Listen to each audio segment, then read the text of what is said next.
السلام علیکم ورحمۃ اللہ وبرکاتہ۔ پیارے دوستو، آج ہم آپ کو مسلم شریف کی ایک بہت ہی پیاری حدیث سنانے جا رہے ہیں۔ بابو خرج الخطایا مع مائل وضو کے تحت یہ حدیث پاک درج ہے، صفحہ نمبر 125۔ اس حدیث کے راوی حضرت عثمان ابن عفان رضی اللہ تعالی عنہ ہیں۔ حدیث کے الفاظ ہیں: قال رسول اللہ صلی اللہ تعالی علیہ وسلم من توضع فاحسن الوضوء خرجت خطاياه من جسده حتى تخرج من تحت اظفاره۔ سرکار علیہ الصلاۃ والتسلیم نے ارشاد فرمایا کہ جس نے وضو کیا اور اچھا وضو کیا تو اس کے جسم سے ان کی خطائیں جھڑ جاتی ہیں، یہاں تک کہ ان کے ناخنوں کے نیچے سے خطائیں جھڑنے لگتی ہیں۔ پیارے دوستو، کچھ لوگوں کے ذہن میں یہ بات آتی ہے کہ اگر وضو کرنے سے خطائیں جھڑتی ہیں تو پھر پانی میں میلا پن نظر کیوں نہیں آتا؟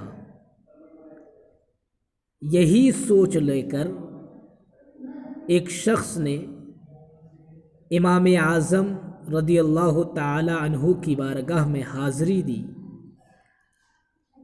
اور عرض کیا: یا امام المسلمین، سرکار علیہ الصلاۃ والتسلیم کی حدیث پاک ہے کہ جس نے وضو کیا اور اچھا وضو کیا تو اس کے جسم سے یہاں تک کہ ان کے ناخنوں کے نیچے سے خطائیں جھڑتی ہیں، تو ہمیں تو پانی میں میلا پن نظر نہیں آتا۔ تو اس سائل کی بات سن کر امام اعظم سمجھ گئے کہ انہیں بتانے کی ضرورت نہیں ہے بلکہ اسے دکھانے کی ضرورت ہے، اسے مشاہدہ کرانے کی ضرورت ہے۔ اتنے میں نماز کے لیے اذان دی گئی۔ ایک شخص آیا اور وضو کرنے میں مشغول ہو گیا۔ امام اعظم فرماتے ہیں: اے سائل، ادھر آؤ۔ یہ شخص جو وضو کر رہا ہے اور اس کے اعضاء سے جو مائع مستعمل گر رہا ہے وہ پانی کیسا لگ رہا ہے؟ سائل نے غور سے دیکھا اور کہا کہ اس کا پانی کیچڑ کے مانند نظر آ رہا ہے۔ پھر دوسرا شخص آیا اور وضو کرنے لگا۔ امام اعظم فرماتے ہیں: اے سائل، دیکھ کہ اس کے اعضاء سے کیسا پانی گر رہا ہے۔ سائل نے بغور دیکھا اور کہا: حضور، اس کا پانی مٹیالہ رنگ کا نظر آ رہا ہے۔ ایک اور شخص وضو کر رہا تھا۔ امام اعظم نے فرمایا: اے سائل، اس شخص کو بھی دیکھ کہ اس کے اعضاء سے کیسا پانی گر رہا ہے۔ سائل نے عرض کیا: حضور، اس کا پانی تو بالکل صاف و شفاف نظر آ رہا ہے۔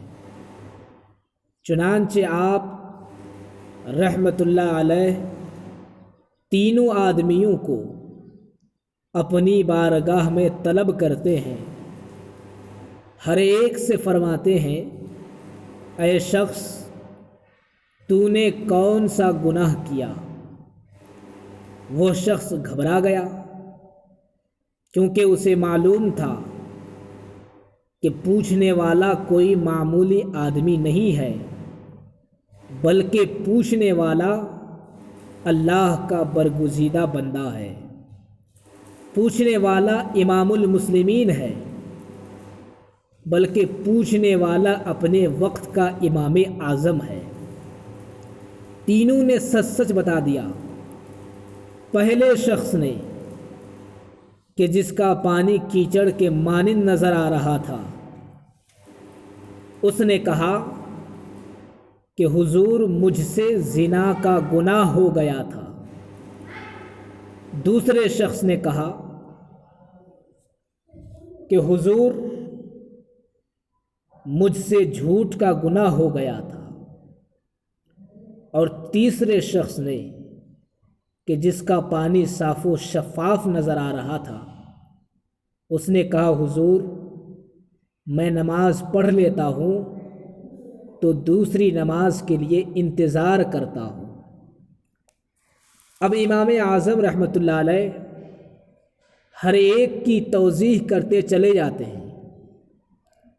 فرماتے ہیں چونکہ زنا بہت بڑا گناہ ہے، زنا گناہ کبیرہ ہے، اس لیے کیچڑ کی شکل میں پانی گر رہا تھا۔ اور جھوٹ یہ بھی گناہ کبیرہ ہے، مگر زنا سے کم درجے کا گناہ ہے، اس لیے پانی مٹی کی صورت میں گر رہا تھا۔ اور تیسرا شخص گناہوں سے چونکہ پاک تھا، اس لیے اس کا پانی صاف و شفاف گر رہا تھا۔ یہی رہ کے ایک نقطہ بتا دوں کہ اگر کسی کے سر پر ولایت کا اللہ تعالیٰ اگر کسی کے سر پر ولایت کا تاج رکھ دے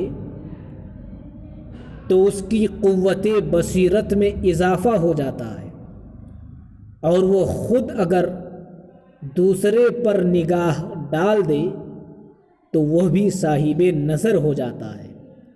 اس لیے میں کہتا ہوں کہ جب عام بشر کا یہ حال ہے تو خیر البشر کا عالم کیا ہوگا۔